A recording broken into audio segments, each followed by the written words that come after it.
It happened so fast. One moment he was playing. The next moment, he hit you. Not a stranger. Not another child at the playground.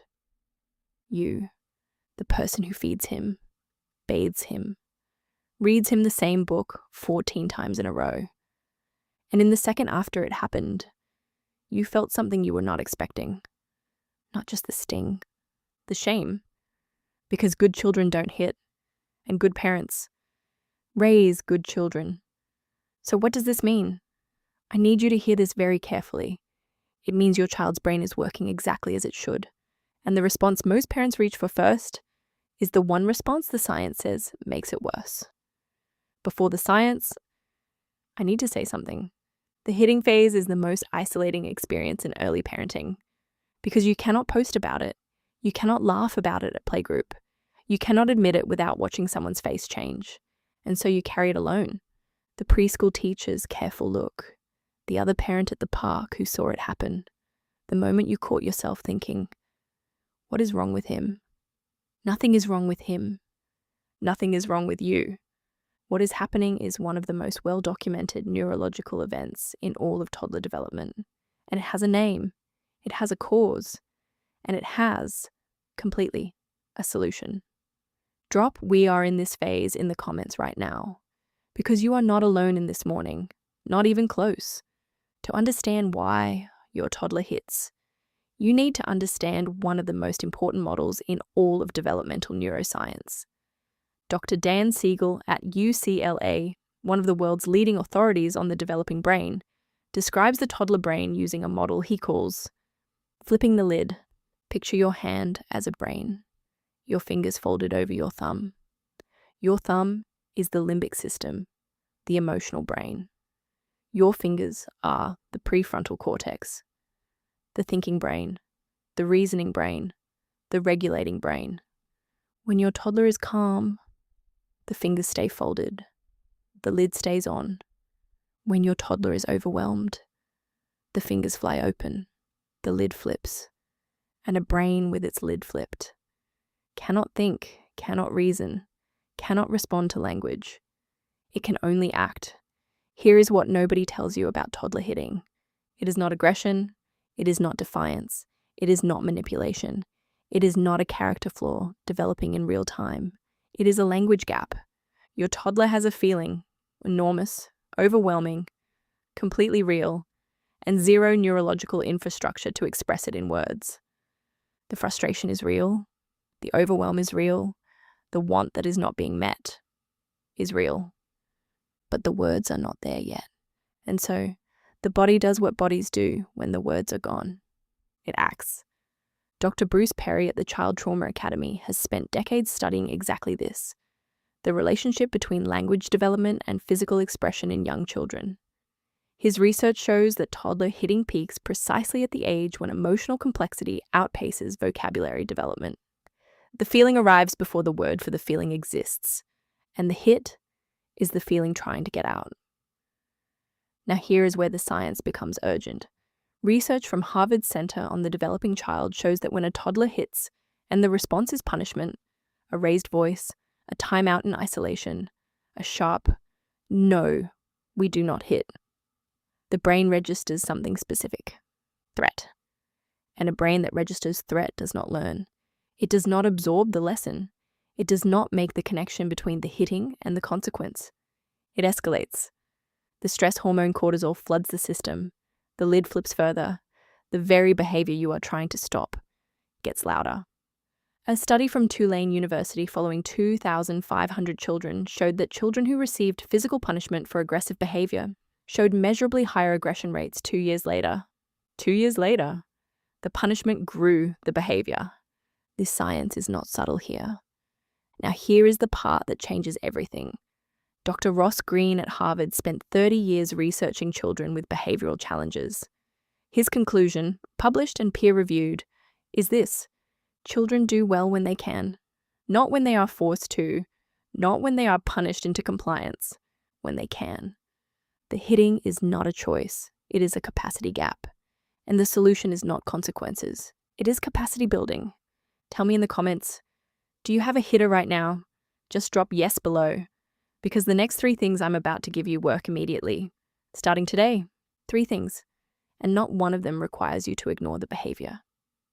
Pillar 1, the language gap protocol. The research is clear. Hitting decreases measurably when toddlers are given the specific language for the emotion they are experiencing. Not general language, specific language, not use your words. Your toddler does not have the words yet. That instruction is asking them to speak a language they have not been taught. What they need is for you to provide the word in the moment. You are furious right now. Say, I am furious. You wanted that and you didn't get it. Say, I am so frustrated. Research from the Yale Center for Emotional Intelligence, the Ruler program, showed that toddlers given specific emotion labeling in conflict moments showed a 47% reduction in physical aggression over 6 weeks. 47%. The one action starting today. Name the feeling before you address the behavior. 3 seconds. The feeling first. Always. Pillar 2. The regulation bridge. Pillar 1 gives language. Pillar 2 addresses what Pillar 1 cannot. The moment when the lid is already flipped and language is no longer receivable. Because when the hit has already happened, your toddler's brain cannot hear you. Dr. Siegel's research is specific. A flipped lid brain requires co-regulation before it can receive any instruction. Co-regulation means your nervous system regulates theirs. Get down to their level. Lower your voice below theirs. Not louder, quieter. Slow your breathing visibly. Make soft eye contact. You are not surrendering. You are not rewarding the behavior. You are bringing their nervous system down from the flood state so that learning becomes possible. Research from the University of Washington showed that children whose parents co-regulated during meltdowns returned to baseline 4 times faster than children who were sent to timeout in isolation. Regulate first, address after. The one action starting today, for the next 7 days, before you speak a single word after a hit, take 3 slow, visible breaths. That pause is doing more neurological work than any consequence. Pillar 3. The connection before correction framework. The third pillar is the one that changes the parent most profoundly, because it requires us to do the opposite of what every instinct says. When your toddler hits you, every instinct says distance, step back, separate, punish. Make them understand what they did. The neuroscience says something completely different. Connect before you correct. Not as a reward for the hitting, not as permission for the behavior, as a neurological precondition for learning. Dr. Dan Siegel's research across decades shows that the learning brain, the prefrontal cortex, the part that absorbs lessons and builds capacity, is only accessible through connection. The isolated brain, the shamed brain, the brain under threat, cannot learn. After you have co-regulated, after the lid has come back down, then you connect. Eye level, warm voice, physical proximity. Hitting hurts. I know you were so frustrated. Next time, I'm furious. Say it with me. The correction lands, the capacity is built, the hitting decreases. Research from Dr. Green's collaborative problem-solving model showed that children whose behavioral challenges were addressed through connection-first approaches showed 75% reduction in aggressive incidents over 3 months. 75% in 3 months. Connection first, correction second. Always. The next time that hand comes towards you, I want you to remember one thing. There is a feeling in that small body that is bigger than the body can hold. And it found the only exit available. That is not a bad child. That is a child whose nervous system is working exactly as a 2-year-old nervous system works. And you are the person in the world whose nervous system can bring theirs back down. Not because you are endlessly patient, not because you never lose your temper, not because you have it all figured out, because you are safe. And safe is the only environment where a developing brain can learn to regulate. The hitting will not last forever. The capacity you build right now, the words you give, the regulation you model, the connection you offer before the correction, that lasts. That lasts. Do you have a hitter right now? Drop their age below. because the pillar that matters most shifts depending on exactly where they are in this language and regulation window. The next time that moment comes, you will get down to their level.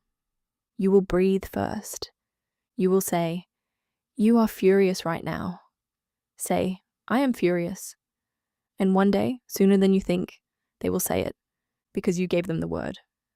Watch next. Immediately. Why your toddler cries over everything, the emotional flooding science. Because the amygdala science there is the next piece of exactly this regulation puzzle. New protocol, every single week. At ParentingIQ, we don't raise children, we architect legacies.